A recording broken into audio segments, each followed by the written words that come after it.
Hello students, आप सभी को आपके अपने चैनल CSR ज्योग्राफी में एक बार पुनः स्वागत है। इस वीडियो में students semester 1 Vinoba Bhave university semester 1 का ज्योग्राफी IRC का इम्पोर्टेंट क्वेश्चन बताने वाले हैं, जो कि 99.9% जो क्वेश्चन रहेगा सारा यहीं से आएगा। ठीक है, आपका इससे बाहर का नहीं आएगा जो भी क्वेश्चन रहेगा आपके एग्जाम में। तो स्टूडेंट्स जल्दी से वीडियो को शुरू करते हैं। उससे पहले अगर चैनल में नए हो तो ज़रूर से सब्सक्राइब कर लीजिए, ताकि आगे आने वाले समय में UG PG के सारे सेमेस्टर्स का आपको इंपॉर्टेंट क्वेश्चंस वगैरह यहाँ देखने को मिलेंगे और सिलेबस वगैरह सारा कुछ। ठीक है, तो वीडियो को शुरू करते हैं। जैसे कि पहला क्वेश्चन है, इसको लिख लें और अच्छा से तैयार कर लें। ठीक है, भूगोल के अर्थ, प्रकृति तथा विषय क्षेत्र को बताइए, इसके विकास तथा इसमें करियर के बारे में बताएं। ठीक है, तो भूगोल का अर्थ क्या है और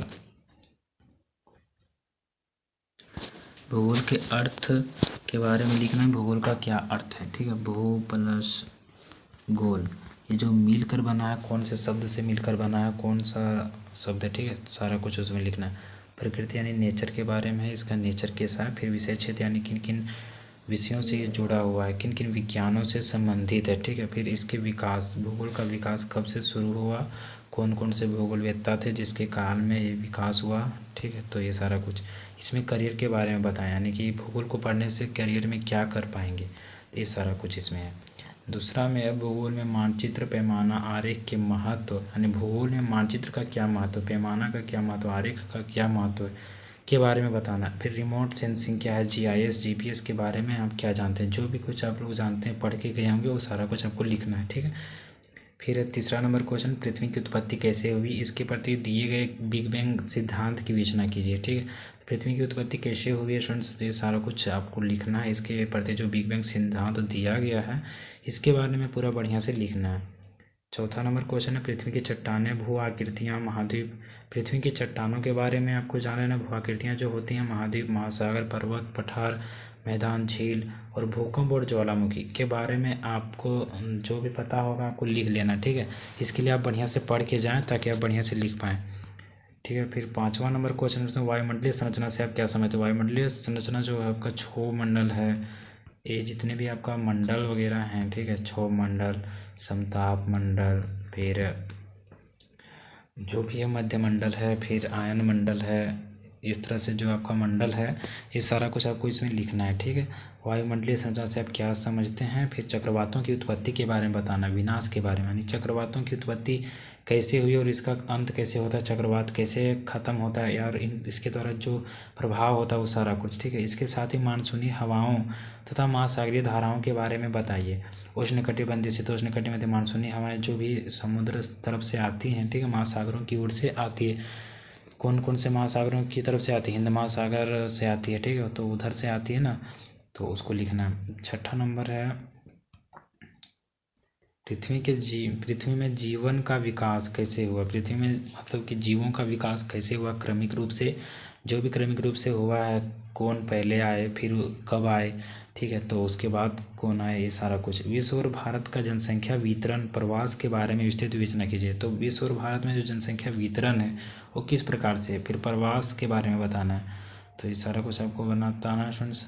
फिर सातवां नंबर क्वेश्चन है, संसाधन से आप क्या समझते हैं, संसाधन किसको कहते हैं। ठीक है, इसके कितने प्रकार हैं, कौन कौन से प्रकार हैं, इसके उपयोग क्या क्या हैं, और संरक्षण के बारे में बताइए कि संसाधनों का संरक्षण कैसे किया जा सकता है। आठवां नंबर है कृषि के प्रकारों, गहन निर्वाह कृषि, वाणिज्यिक कृषि, वृक्षारोपण कृषि के बारे में आपको बताना है। ठीक है, तो ये सारा कुछ है। फिर नौवां में उद्योगों से आप क्या समझते हैं, उद्योग क्या होते हैं। ठीक है, लोहा और इस्पात उद्योग तथा सूती वस्त्र उद्योग के बारे में बताइए। ये सारा कुछ आपको पढ़ लेना है, लोहा और इस्पात उद्योग और सूती वस्त्र उद्योग, ताकि आप वहाँ पर आए तो आप बना पाएँ। ठीक है, खाद्य प्रसंस्करण से आप क्या समझते हैं, जो आपका खाद्य प्रसंस्करण है इसके बारे में आपको पढ़ लेना है।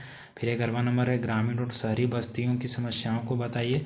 तो ग्रामीण और शहरी बस्तियाँ जो होती हैं उनमें किस प्रकार से हम लोग डिवीज़न कर सकते हैं। ठीक है, किस तरह से बांटा जाता है, कितनी जनसंख्या होती है, क्या क्या सुविधाएं होती है जो शहर बना देते हैं, यानी शहर समझने लगते हैं हम लोग कि ये शहर हो गया, और कौन कौन सी सुविधाओं का अभाव रहता है गांव में, जिससे हम लोग जान पाते हैं कि यह ग्रामीण है। ठीक है, तो ये दोनों, अच्छा समस्याओं के बारे में बात करना कि शहरों की क्या समस्याएं हैं, बहुत प्रदूषण हो रहा है, ठीक है, एक ठो बता दिए। फिर ग्रामीण की क्या समस्याएं हैं, बिजली वगैरह बढ़िया से नहीं आता है, ठीक है, उसे एजुकेशन प्रॉब्लम रहता है। फिर लास्ट को इम्पोर्टेंट क्वेश्चन है स्टूडेंट्स, इम्पोर्टेंट क्वेश्चन नहीं मतलब इतना से ही आपका आना है, ठीक है, इससे बाहर से आपका नहीं आएगा। अगर आएगा तो 12th क्लास देगा, अगर जानना चाहेगा कि पिछला कक्षा में किस प्रकार से इसका नॉलेज है तब, नहीं तो फिर आपका सारा कुछ यहीं से आएगा, ठीक है।